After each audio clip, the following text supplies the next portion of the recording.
En France, nouveau coup de tonnerre politique. Le premier ministre Sébastien Lecornu démissionne à peine quelques heures après la formation de son gouvernement. Emmanuel Macron se retrouve plus isolé que jamais, sans majorité claire. Et il y a des inquiétudes quant à la stabilité politique de la France, qui est une puissance européenne et bien sûr alliée du Canada. Pour en parler, je reçois Philippe Moreau-Chevrolet, professeur de communication politique à Sciences Po Paris. Monsieur Chevrolet, bonsoir. Bonsoir. D'abord, on veut comprendre ce qui s'est passé. Là. Comment on peut expliquer qu'un premier ministre quitte ses fonctions un peu plus d'une douzaine d'heures après avoir annoncé la composition de son propre gouvernement? C'est assez simple. Il n'a plus d'allié au Parlement. Donc son dernier allié, qui était l'allié conservateur, modéré, lui a fait défaut parce qu'il y a eu une querelle de personnes en réalité entre le leader des conservateurs modérés et l'un des ministres qui avait été choisi. Donc c'est une querelle de personnes qui est essentiellement une rivalité politique qui est à l'origine de la chute de ce gouvernement. Plus profondément, le problème du gouvernement, c'est qu'il n'avait pas d'autre allié que ce petit parti conservateur, les Républicains, qui a quelques dizaines de sièges sur les 577 du Parlement. Donc c'était déjà à la base quelque chose un allié assez faible. Donc, peu de support. C'est donc le premier ministre qui démissionne. C'est le troisième premier ministre en peu de temps d'Emmanuel Macron. Je crois que c'est son septième premier ministre, Emmanuel Macron. Est-ce que le président peut encore gouverner dans cette situation ou même se rendre jusqu'à la fin de son mandat, selon vous?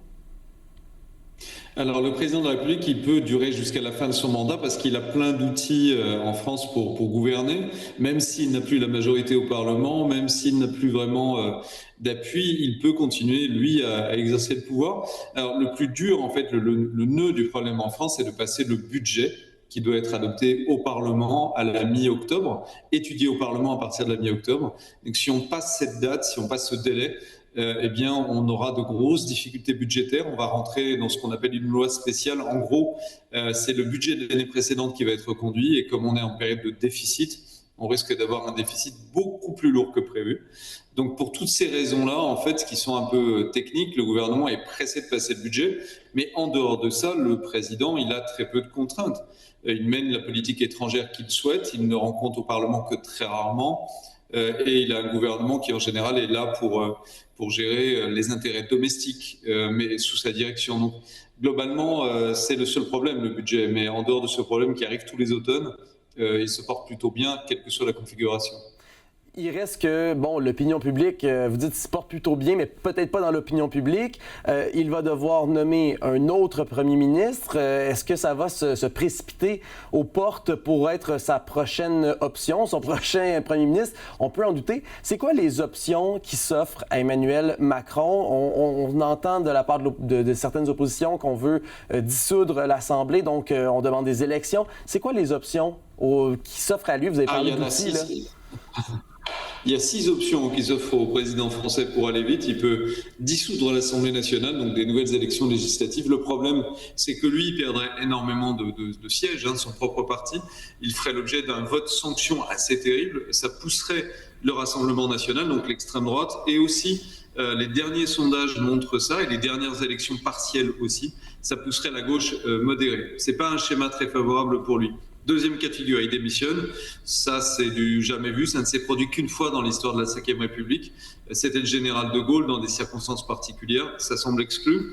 Troisième scénario, il fait appel à la gauche. La gauche unie, une espèce d'alliance de gauche était arrivée en tête aux élections législatives. Il serait normal de prendre un Premier ministre dans ce groupe-là, sauf que le président refuse. Il pourrait aussi nommer le RN directement sans passer par des élections, c'est possible. Le RN a déjà dit qu'il refuserait, donc c'est pas très vraisemblable. Et puis à côté de ça, on a une possibilité de référendum institutionnel. On pourrait dire aux Français, ça fonctionne pas. Et c'est vrai, ça fonctionne pas. Changeons la Constitution, améliorons le système. Ça, c'est une autre possibilité. Et puis, il y a toujours la possibilité de finalement gouverner avec un gouvernement technique. De dire aux gens, on va prendre des techniciens et c'est le Parlement qui va décider des orientations politiques. Voilà, c'est à peu près tous les scénarios réunis qui s'offrent au président français. Et vous l'avez évoqué, là, parce que, bon, s'il dissout le Parlement, ou même dans la possibilité d'un référendum, là, c'est quoi l'état des forces en présence dans le paysage français? Vous avez parlé de cette gauche unie, mais quand même, bon, la gauche n'a pas n'est pas toujours unie. Il y a l'extrême droite, il y a cette droite qui s'est évaporée lors des dernières législatives. C'est quoi l'état des forces en ce moment en France? Alors, on a un bloc de droite modéré qui est très petit, quelques dizaines de députés, qu'on appelle les Républicains. Eux, ils ont la ligne traditionnelle de la droite conservatrice, on va dire. C'est le Parti républicain avant Trump, pour prendre un exemple voisin de chez vous. Et puis, on a l'extrême droite. Alors, eux, c'est le Rassemblement national. Et ça va des excités de reconquête qui sont vraiment très, très, très durs, au Rassemblement national qui est un petit peu plus modéré. En gros, c'est entre Musk et les conservateurs raisonnables. Voilà, c'est entre ces deux pôles-là. Et puis on a la gauche. La gauche, elle est éclatée. On a un pôle modéré qui reprend un peu de poil de la bête, mais qui est très divisé, et une extrême gauche populiste qui est assez problématique, en perte de vitesse en ce moment, et avec laquelle il est très difficile de former quelque alliance de gouvernement que ce soit. Donc on a véritablement une volatilité très forte, avec, si on veut résumer les choses, 3 pôles. Un pôle populiste à l'extrême droite, un pôle populiste à l'extrême gauche et un centre au milieu qui a du mal à s'entendre et à s'unir. Et pourtant, c'est la condition de sa survie. Considérant cet état des forces-là et considérant les 6 options que vous nous avez mis sur la table, vous, et je sais que c'est difficile de faire des pronostics ou de se projeter, mais vous vous attendez à voir quoi au cours des prochaines semaines et mois? On s'attend à avoir possiblement une dissolution avec des nouvelles élections, parce que c'est un peu la suite logique d'un blocage. Ça ne résoudra pas grand-chose, mais on redonnera la parole aux citoyens et on verra ce qu'il en sort. C'est éventuellement la continuation par Emmanuel Macron de la même logique. Le président en France est en conflit actuellement avec le Parlement. Les vraies clés de la situation française, elles sont simples. On a un président fort, un Parlement fort. Quand ils sont alignés, tout va bien. Là, ils sont l'un contre l'autre. Le président n'a plus le contrôle du Parlement. Le Parlement n'a pas le contrôle du président. Le président refuse de céder, le Parlement également. La légitimité la plus récente, c'est celle du Parlement. Le président devrait s'effacer, il ne veut pas. Donc on a un blocage historique inédit qui tient à cette concurrence des légitimités. Donc ce qui peut se passer, c'est que le président continue à ignorer le Parlement. Le Parlement continue à sanctionner le président. Ça peut durer très longtemps, jusqu'aux prochaines élections. Il peut gagner du temps comme ça, de bricolage en bricolage. C'est possible. Et en terminant, il nous reste 1 minute environ. Je voudrais vous entendre sur l'impact de cette incertitude-là. On l'a vu, ça a des impacts sur le marché. Il y a des actions françaises qui ont diminué, mais sur la scène internationale, la France qui a un rôle assez de premier plan, entre autres dans le conflit avec l'Ukraine, c'est un allié du Canada. Nous, en tant qu'alliés, comment est-ce que ça peut nous affecter, cette incertitude-là? Qu'est-ce que vous pensez que ça va avoir comme impact sur les relations internationales?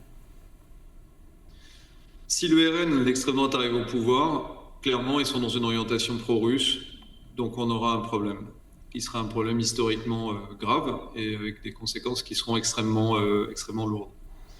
Dans les autres scénarios, sauf si évidemment l'extrême gauche qui est pareillement pro-russe, parce que la Russie finalement, quelque part, influence les 2 partis populistes, comme dans toute l'Europe. C'est un phénomène général. À part ces scénarios-là, les acteurs raisonnables, modérés, quels qu'ils soient, fonctionneront toujours bien avec le Canada. Ce qu'il faut regarder de votre côté, c'est si l'extrême droite arrive au pouvoir ou l'extrême gauche. Ce sont des partis qui sont infiltrés depuis très longtemps par une forme d'influence russe.